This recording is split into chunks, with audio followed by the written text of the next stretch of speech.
In today's video, I want to go over the 8 worst exercises that you should never do again. Seriously, never again. Let's jump right into this with the very first exercise, tricep dips on a bench. I don't know why it took me so long to realize how bad this exercise really is. When doing tricep dips on a bench, you're putting excessive pressure on your rotator cuff by rotating your arms to their most internally rotated position. And you're even putting excessive pressure on your elbows just by planting your hands behind your back. No matter how many times I've done this exercise, it always feels really uncomfortable because you have multiple joints in compromised positions during this exercise. There's a high chance that you could strain your rotator cuff, and it's really difficult to properly load this exercise with weight, so I highly recommend you skip out on this entirely. Instead, try skull crushers with an easy bar for a far better tricep workout. Another dangerous exercise you should stop right away is the lat pull down behind the head. Although I'm very pleased to say that I've been seeing less and less of this exercise at the gym, unfortunately there still are a few people that continue doing this exercise. I don't know why. Maybe they've seen one too many Rocky movies and they just don't know how bad this exercise really is for you. Now, it's very important that you don't get this confused with a regular lat pull down where you're pulling the bar in front of you, because that is it's a great exercise. When you go behind the head, you once again are putting a lot of stress on your shoulder joint, more specifically the front of your shoulder. Not only are you externally rotating your arm really far back, you're also horizontally abducting both of your elbows in a very unnatural position to get the bar behind your head and behind your neck. Once again, a better alternative would be a regular lat pull down or a regular wide grip pull up. Another exercise that totally sucks is the leg extension machine. I mean, think for yourself. How often are you going to just sit down and extend your legs out? It's not a very functional exercise, and for most people that are looking to get a great workout in the shortest amount of time possible, there are far better exercises like, for example, a squat. If you're using the leg extension machine to exhaust your quads at the end of your workout, that's one thing.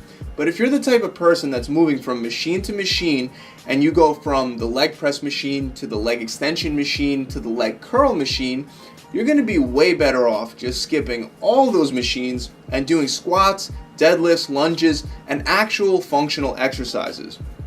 Why do I recommend these exercises? Well, because you're actually going to be using your stabilizer muscles, and you're going to be using your body's natural movement patterns in ways that can actually apply to the real world.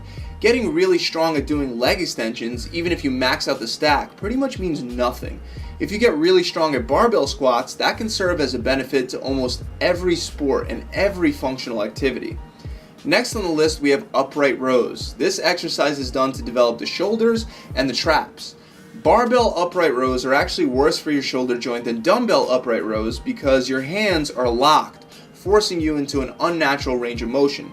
However, both dumbbells and barbells in the upright row exercise can damage the shoulder joint. As you bring your arms up, the upper arms will internally rotate into the shoulder. Without perfect form and very healthy shoulders, you can easily cause an injury on any random rep.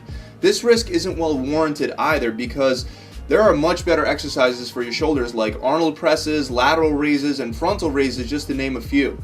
Another damaging exercise for the shoulders is behind the head shoulder presses. This damages the shoulders in the same ways that going behind the head with the lat pull down does. Once again, you are fully externally rotating your arms and putting extra strain on your neck when performing this exercise. On top of that, studies suggest that there is no significant advantage to doing presses behind the head. In fact, because you will probably have to lift less weight when going behind the head, you may get less results than if you just grabbed a heavier weight and just did regular military presses in front of you. Both regular barbell and dumbbell shoulder presses will work much better in place of this exercise. Next, we have the Smith machine. Now, there are a lot of exercises that I dislike on the Smith machine, but one of the worst is the Smith machine squat.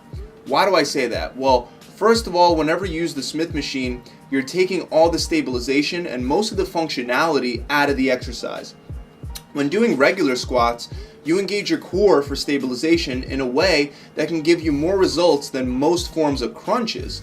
When using the Smith machine, not only do you take your core completely out of the movement, but it also becomes really hard to incorporate your glutes. The whole reason why most people do squats in the very first place is usually to develop nicer glutes.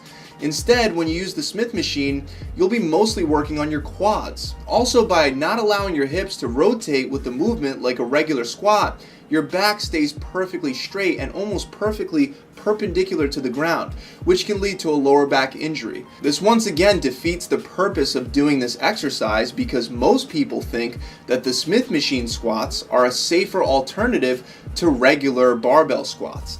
Instead of doing the Smith machine squats, try regular bodyweight squats, and when you're ready, start adding weights to a barbell to make the exercise more challenging. Another terrible exercise is the seated torso rotation machine.